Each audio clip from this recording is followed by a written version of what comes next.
Hello and welcome to Joellen's Kitchen. We are doing home for the holidays recipes right now, and I thought we'd do something simple tonight, and that is to make some filling. Now some people said, is it stuffing or is it filling? I guess I really make a combination of the two because I start with a small bag of seasoned breadcrumbs, and these are really just a Giant brand. Sometimes they have Pepperidge Farm. I like those seasoned as well. And this is 5 ounces. And in case you're making your own seasoned breadcrumbs, it comes to about 4 cups of breadcrumbs. And to that I add 1 cup of, believe it or not, instant potatoes. Just throw them in because I like texture, but I also like the potato filling. So it's kind of a combination of the stuffing and the filling, like I said. And then what we want to do is add 2 eggs.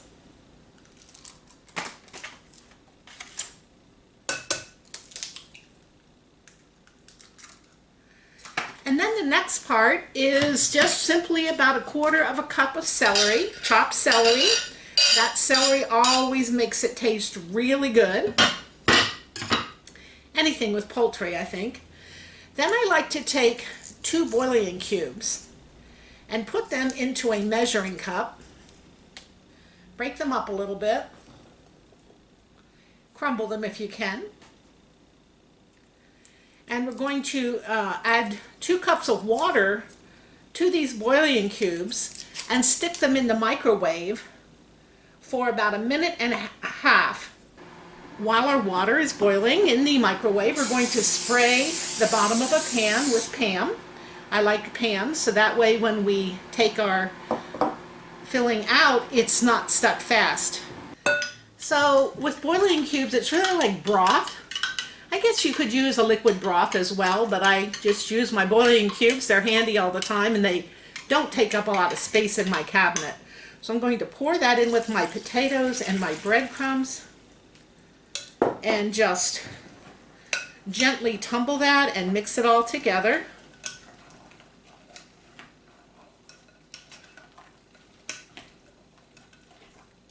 It smells wonderful.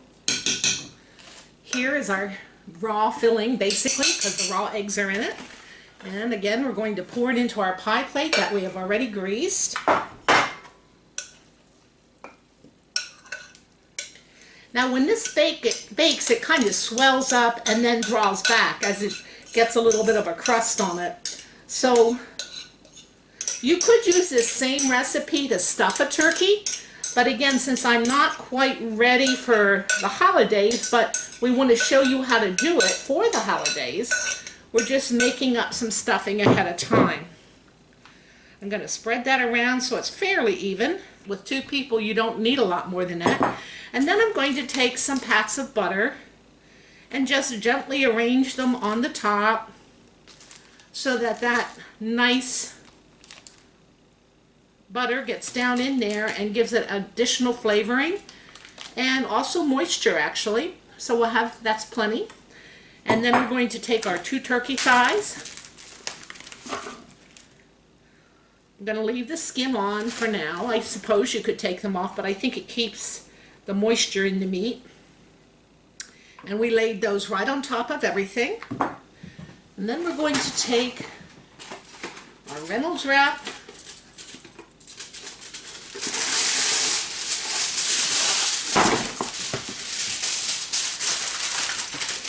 and just wrap it up like a baby in a blanket.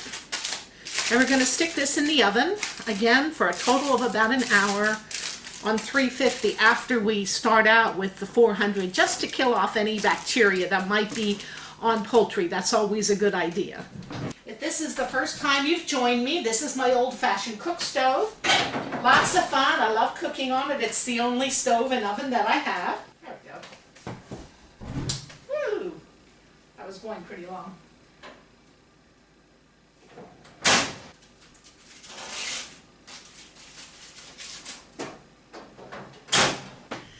While that's cooking, I thought I'd tell you about another little trick that I've learned. There is a silicone kind of mat. It's just a very thin covering that you can put in the bottom of your oven. You can cut it to fit. Mine is a smaller oven than most.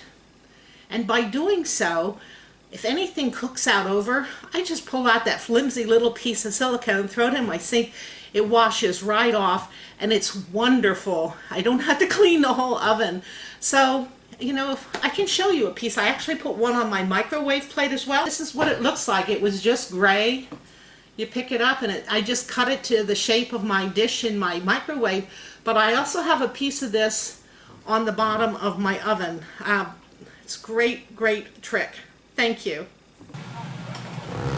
During the last 10 minutes of baking my turkey thighs, I took the aluminum foil off so that it could get a little bit of browning. I think it looks wonderful. Everything looks just right. And I thought, why not make a little bit of gravy to go with this dish? So I put in here a 1/4 cup of cornstarch. This is Argo brand. You can use any kind of cornstarch.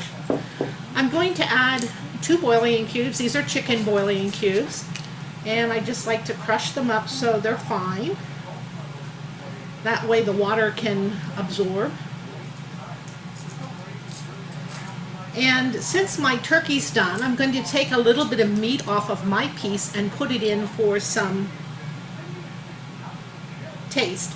But first what I'm going to do is get some water and just put it to maybe 2/3 of a cup so I can stir the dry ingredients first. Some people use flour to make their gravy, but I like to use cornstarch. So, okay, we're going to mix that up, and then it's just, you're getting rid of all of the powder so you don't get lumps in your gravy, which is really nice. And then what I want to do, as I said, I'm just going to cut a little piece of meat off of my thigh.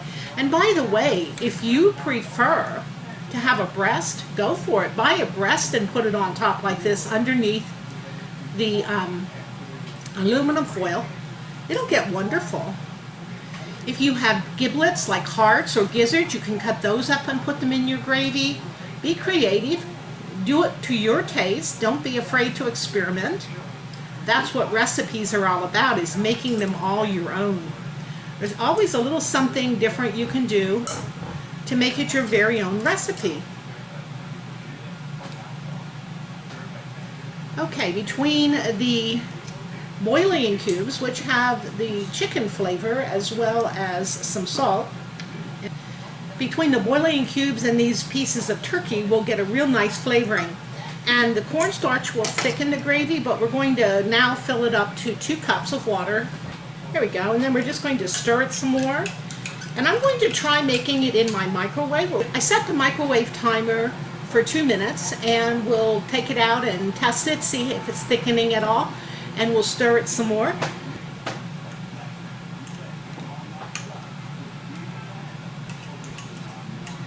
After 2 minutes, there was some thickening, but we're going to put it in another 2 minutes because we've stirred that thickening together in with the juice, and one more time should do it. And once that cornstarch goes clear, then we know it's done cooking.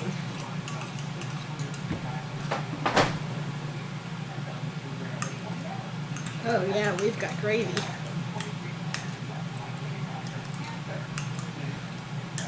So I'm just going to add some water, and I think we got it. It looks wonderful. Perfect.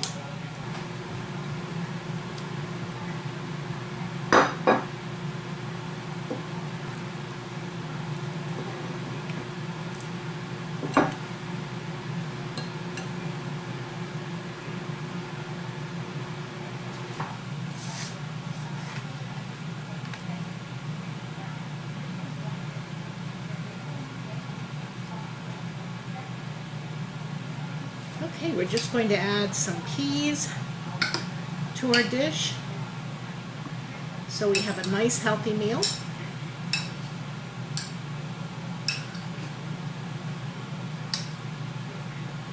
And of course, we can't forget the gravy.